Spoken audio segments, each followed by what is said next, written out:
Assalamualaikum warahmatullahi wabarakatuh. Kali ini saya akan memaparkan mengenai perintah melaksanakan sholat lima waktu. Dalam perjalanan Isra Mi'raj, setelah melampaui Masjidil Aqsa, Nabi Muhammad langsung diangkat naik ke sampai langit ketujuh, yakni Sidratul Muntaha, dan melihat Baitul Ma'mur. Perjalanan Nabi Muhammad atas perintah Allah Subhanahu wa taala yang ditempuh dalam waktu semalam. Isra sendiri adalah perjalanan dari Masjidil Haram, yakni di Mekah, menuju ke Masjidil Aqsa yang ada di Yerusalem atau Palestina. Sedangkan Mi'raj adalah perjalanan dari bumi menuju ke langit ketujuh, lalu dilanjutkan ke Sidratul Muntaha. Menurut beberapa surat di dalam Al-Quran, Sidratul Muntaha adalah ujung dari alam semesta, di mana tempat ini tidak bisa dimasuki oleh siapapun, termasuk bahkan malaikat Jibril. Namun atas izin Allah, Nabi Muhammad menjadi satu-satunya manusia yang bisa memasuki dan melihatnya secara langsung. Dalam beberapa literatur juga menjelaskan bahwa Sidratul Muntaha Allah ciptakan untuk menandai akhir hidup makhluknya. Daun-daun dari pohon tersebut bertuliskan nama makhluk ciptaan Allah. Jika ada daun yang jatuh, menandakan bahwa perjalanan makhluk tersebut di dunia ini sudah selesai. Namun kematian seseorang sejatinya adalah rahasia Allah Subhanahu wa taala. Dikisahkan dalam sirah Nabi bahwa Rasulullah Shallallahu alaihi wasallam melihat Baitul Ma'mur saat melakukan perjalanan Isra Mi'raj. Baitul Ma'mur adalah bangunan di langit ketujuh yang digunakan oleh para malaikat untuk beribadah kepada Allah. Baitul Ma'mur merupakan bangunan yang sangat mulia. Bangunan itu berada di langit ketujuh dan menjadi masjid para malaikat. Lalu Jibril menjelaskan, bangunan tersebut adalah Baitul Ma'mur.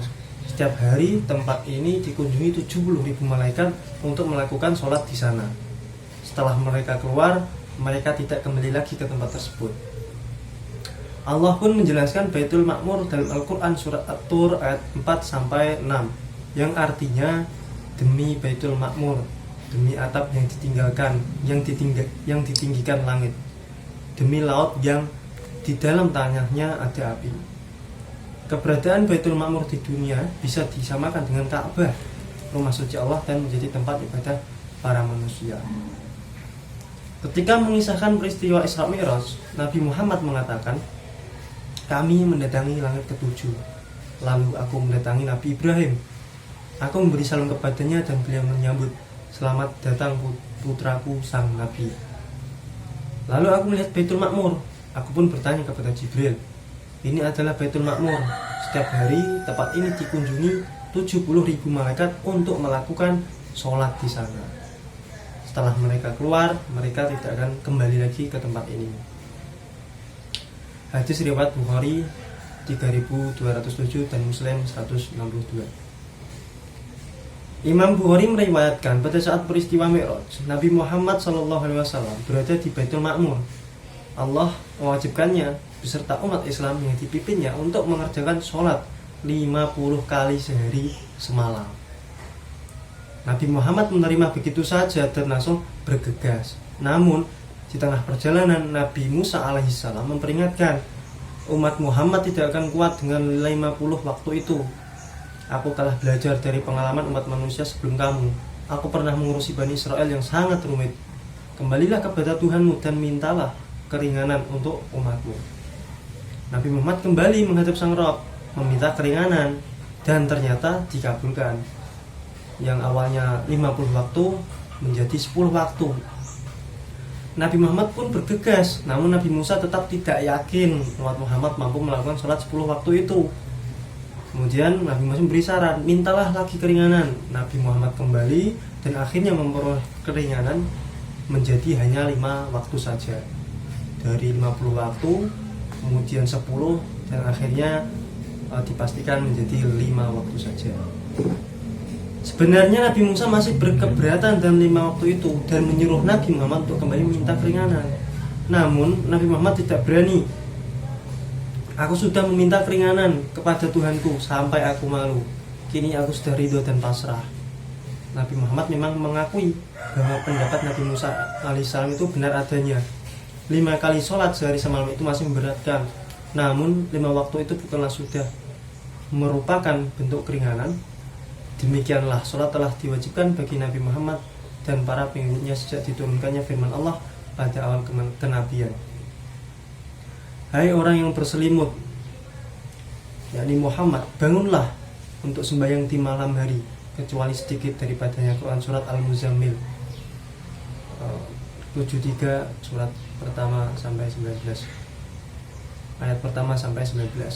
Ini adalah petunjuk bahwa Rasulullah dan para pengikutnya yang baru berjumlah sedikit kala itu memiliki kewajiban untuk bangun pada tengah malam untuk menjalankan kewajiban.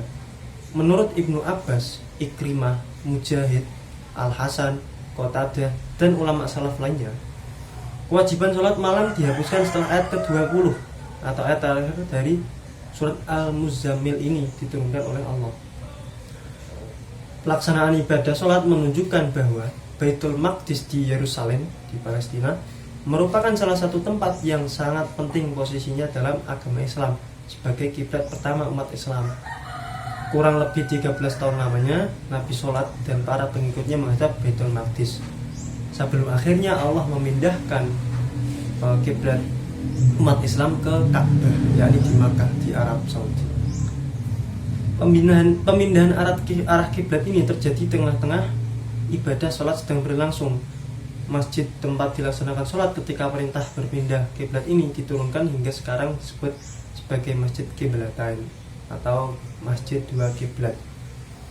Allah senantiasa melibatkan Masjidil Aqsa dalam setiap perkembangan ajaran-ajaran seputar sholat, termasuk menghadap ke Baitul Maqdis sebelum dipindahkan kiblatnya ke Ka'bah. Perintah salat 5 waktu diterima setelah Rasulullah dikaruniai sehingga di Baitul Maqdis. Quran surat Al-Isra 17 ayat 1. Dalam perjalanan menuju Sidratul Muntaha, Imam Syafi'i menyatakan, saya sangat suka beriktikaf di Masjid Baitul Maqdis lebih dari masjid manapun. Ketika ditanya alasannya, beliau menjawab, disinilah tempat berkumpul dan dikuburkannya beberapa nabi Allah.